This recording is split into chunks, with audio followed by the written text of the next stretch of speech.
Now, how you will measure the angle? Angles are measured with a tool called protractor.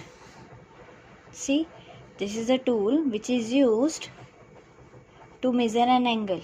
This is called protractor, or you can say D also because its shape is D. A protractor has two sets of number going in one opposite direction. It is transparent plastic tool used to measure angle in degrees. Ma'am has told you angle is measured in degree. So what is this? This is a protractor, or you can say D. This is used to measure an angle. You know, see your scale, see your D. There is one hole is there. Sometimes it is not hole here. ऐसे simple एक आपका point भी आता है like this. See this one is called the origin. जहाँ पर ये standing line यानी 90 डिग्री की जो लाइन है ये, और this is called your origin base line. This is called your origin and this is called your base line.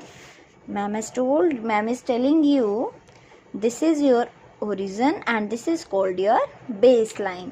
You can see in your D, this is called your origin and this is called your baseline. जहाँ पर जहाँ ये zero लिखा होता है बेटा, this is your baseline. ठीक है, किसी बच्चे के जो D है उसमें ये जो ओरिजिन है उसके नीचे वाली ये जो लाइन है वो नहीं होती, सीधा यहाँ से ही आपका डी स्टार्ट होता है. लेकिन कुछ डी में आपके पास ओरिजिन और बेस लाइन के नीचे भी एक लाइन होती है like this. Ma'am is showing you कि यहाँ पर जो है ओरिजिन है और यहाँ ये बेस लाइन है जहाँ पर ये 0 डिग्री है. जहाँ पर ये 0 है this is called your base line. और ये जो है वो आपका जो डी है, see this is D, this is your origin and the 0 degree जहाँ लिखा हुआ है, 0 जहाँ लिखा हुआ है, this is your baseline. Okay, now whenever you will measure an angle you have to put the vertex on origin. आप origin पर अपना vertex रखेंगे और जो baseline है वो ray के ऊपर आनी चाहिए, then you will measure your angle. अब आप कहेंगे कि मैम इसमें तो 2 स्केल हैं, एक इनर स्केल और एक outer scale. So how you will use कि कौन सा स्केल आपको, how you will find out कौन सा स्केल आपको यूज़ करना है, इनर या आउटर. तो ये डिपेंड करता है आपका कहाँ पर बेटा, आपका डिपेंड करता है ये आपका एंगल किस फॉर्म में है. अगर आपने यहाँ पर वर्टेक्स पे ये अपना ओरिजिन पुट करा और ये जो बेस लाइन है वो आपकी रे पर आ रही है, तो 0 डिग्री जो आपकी बेस लाइन, जिस भी बेस लाइन पर जो भी रे आ रही है बेटा, और वो रे जिसको भी इंडिकेट कर रही है, 0 से आपको स्टार्ट करना है क्योंकि जब रे जो स्टार्ट होती है वो 0 से स्टार्ट होती है, then it starts moving like this. तो आपको यहाँ से यानी आपको ये स्केल यूज़ करना है. और अगर आपका मान लो आपने ओरिजिन यहाँ वर्टेक्स रखा और आपकी जो 1 रे है वो इस साइड आ रही है, तो इस साइड आपका 0 कहाँ इंडिकेट कर रहा है बेटा, आउटर स्केल पर, तो आपको आउटर स्केल यूज़ करना है. ठीक है बेटा. So let us start this exercise 9.3. 9.3 में आपको पहला क्वेश्चन है, use your protractor to measure the following angles and classify them. Classification ma'am has told you कि classification कैसे होती है बेटा. So let us start now.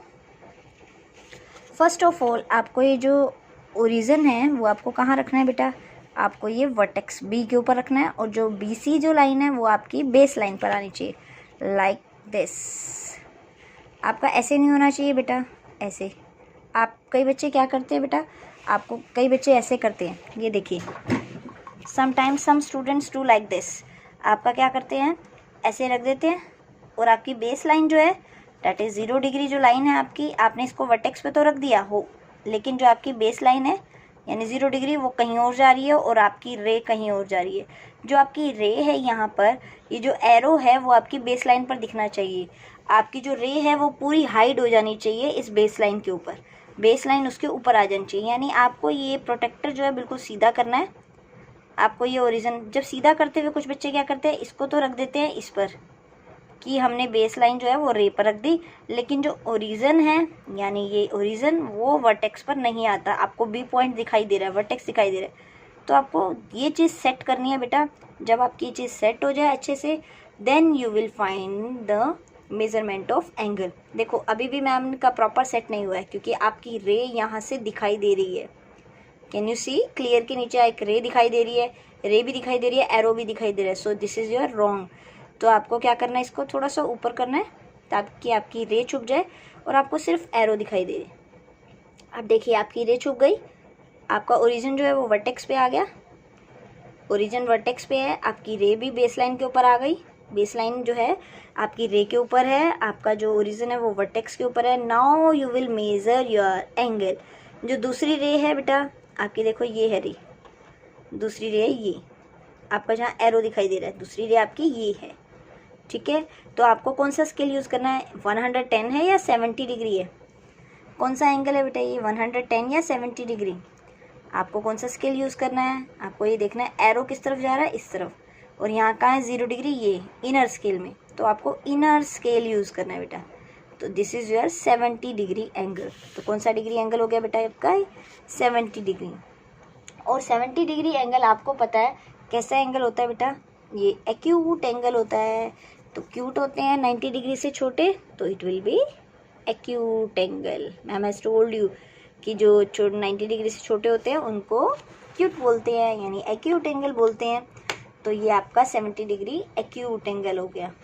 Second one is, ma'am ने बताया था जब आपको ऐसे दिखाई दे बॉक्स बना हुआ छोटा सा, दो एंगल्स के बीच में और दो स्ट्रेट लाइन है, it is 90 degree angle and 90 degree angle is your right angle. So write it, right angle here. Now see the C part. अब आप सी पार्ट को चेक करेंगे बेटा। आपको जो ओरिजिन है सबसे पहले आप इसको वर्टेक्स पर रखिए, उसके बाद आपको जो रे है वो रे के ऊपर आपकी बेस लाइन आनी चाहिए। Check your base line,